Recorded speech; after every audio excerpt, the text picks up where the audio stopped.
Kalimat dengan bahasa tertentu yang menunjukkan jihad, unjuk rasa ini diunggah oleh sebuah televisi yang beda dan memang kalimat rezim.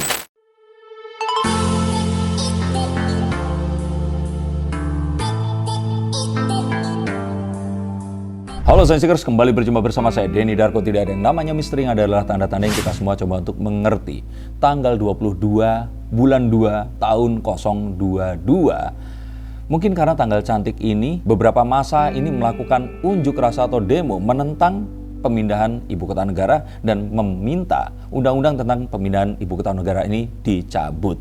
Nah, kita akan lihat akankah hal-hal seperti yang akan terjadi di masa mendatang dan apakah ini akan merupakan sebuah tanda di mana ini memang benar-benar dibatalkan. Sebelum saya mulai, coba saya ingin tahu siapa di antara kalian yang setuju pemindahan ini dilakukan dan yang nggak setuju pemindahan ini dilakukan. Saya akan analisa dan kartu saya ini akan bicara apa. Kita langsung akan lihat dari kartu yang pertama. Kita akan tahu bahwa ini adalah orang-orang yang memang diutus oleh seseorang. Mereka ini tidak ngerti apa-apa.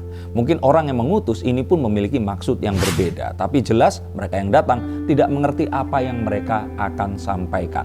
Mereka berbicara tentang hutang negara. Mereka berbicara tentang kondisi pandemi COVID yang memang seperti sekarang. Mereka berbicara tentang penundaan karena takutnya adanya penyalahgunaan atau penyelewengan dana yang akan berpotensi terjadi dan hal-hal yang lainnya. Dan mereka berbicara ini tanpa mengetahui esensi dari apa yang sebenarnya mereka perjuangkan. Sehingga yang akan kita lihat, kita akan tahu bahwa ini adalah massa yang memang diutus dan orang-orang tadi memang dikendalikan dari jauh oleh orang yang bahkan tidak ada di tempat tersebut.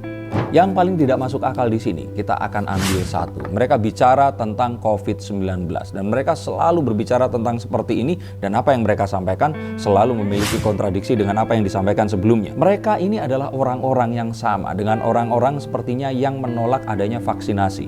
Yang sama dengan orang-orang yang tidak mempercayai adanya COVID-19. Orang-orang yang juga selalu kontra terhadap keputusan dari pemerintah. Mereka adalah orang-orang pertama yang mengatakan kalimat rezim. Mungkin kalian tahu orang-orang yang saya maksud ini tadi, atau mungkin kalian salah satunya. Mereka adalah orang-orang yang kecewa karena permasalahan sosial dan ekonomi dalam hidupnya. Datang ke pengajian yang salah. Dan terus kemudian dicekoki satu ideologi yang membuat mereka ini mau melakukan apapun asal disuruh oleh pemuka agama yang mereka percayai. Dan yang paling aneh di sini adalah saat mereka tidak percaya dengan COVID, mereka menggunakan alasan COVID untuk menghentikan pemindahan ibu kota negara yang saya bilang ini absurd. Stop dulu sebentar untuk kalian semua yang merasa atau menganggap bahwa saya hanya membacakan tarot untuk artis-artis. Kalian salah. Kalian pun berkesempatan untuk bertatap muka dengan saya atau menanyakan apapun yang kalian ingin tanyakan dan biarkan kartu-kartu saya di sini mencoba untuk mencarikan alternatif jalan keluar dari pemecahan permasalahan yang terbaik untuk saat ini dan mendatang. Dan saya jamin ini semua akan private, hanya kalian dan saya yang akan mengetahuinya. Apapun permasalahannya. Karena saat sebuah masalah terjadi, sebenarnya sebuah solusi itu menanti. Dan siapa tahu solusi terbaik dari permasalahan kalian akan ketemu saat kalian ngobrol dengan saya dan izinkan saya untuk membuka setiap kartunya kepada kalian. Hubungi segera nomor di bawah ini dan pastikan nomor ini saja dan izinkan saya untuk membantu memecahkan permasalahan apapun yang kalian alami. Semoga informasi ini bisa membantu kalian memecahkan permasalahan kalian. Oke, lanjut ke konten yang berikutnya. Apapun yang terjadi di sini dan apa yang mereka tidak sadari di sini adalah pemikiran yang kompleks. Seperti pemikiran dari Queen of Cups, segala sesuatu emosi itu hanyalah pucuk dari gunung es. Apapun yang terjadi, ini sangat kompleks dan lebih besar daripada apa yang terlihat.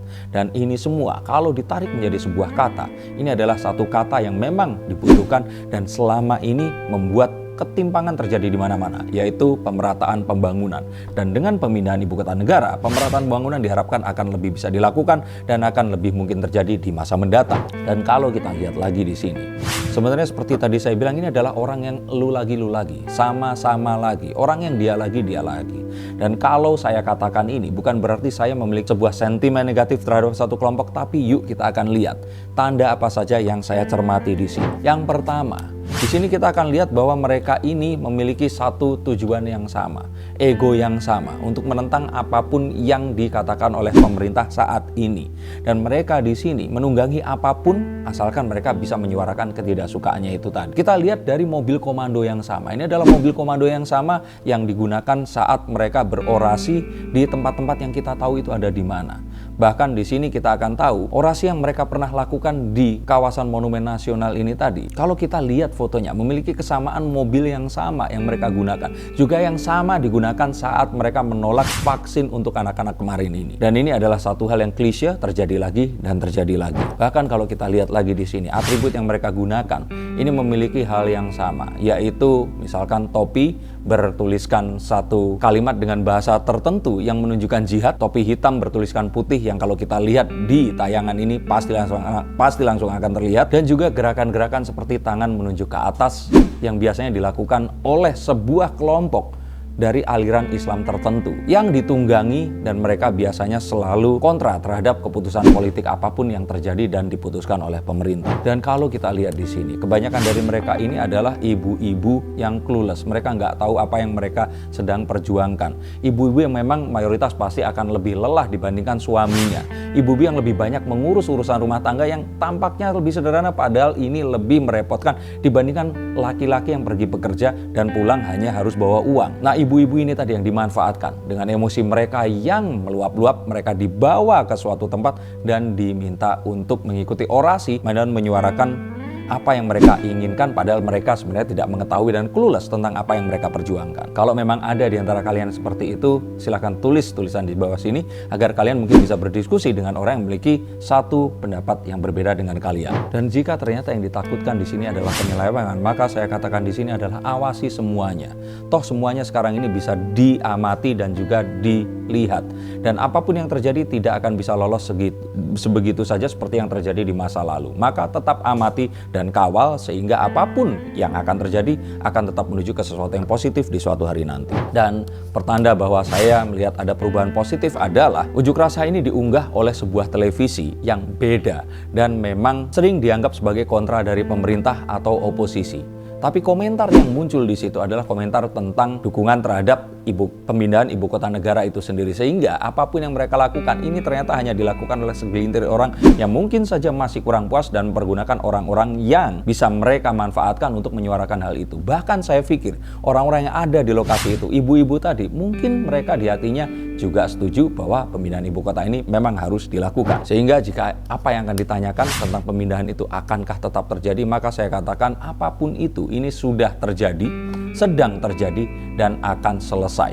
Maka ibu kota negara akan tetap dipindahkan ke Kalimantan dan kita akan melihat kemajuan Indonesia dengan pemerataan pembangunan dan juga kekuatan dari jumlah penduduk yang sedemikian banyak di era digitalisasi dan blockchain ini tadi akan menjadi sebuah lompatan sejarah yang akan kita banggakan di kemudian hari nanti.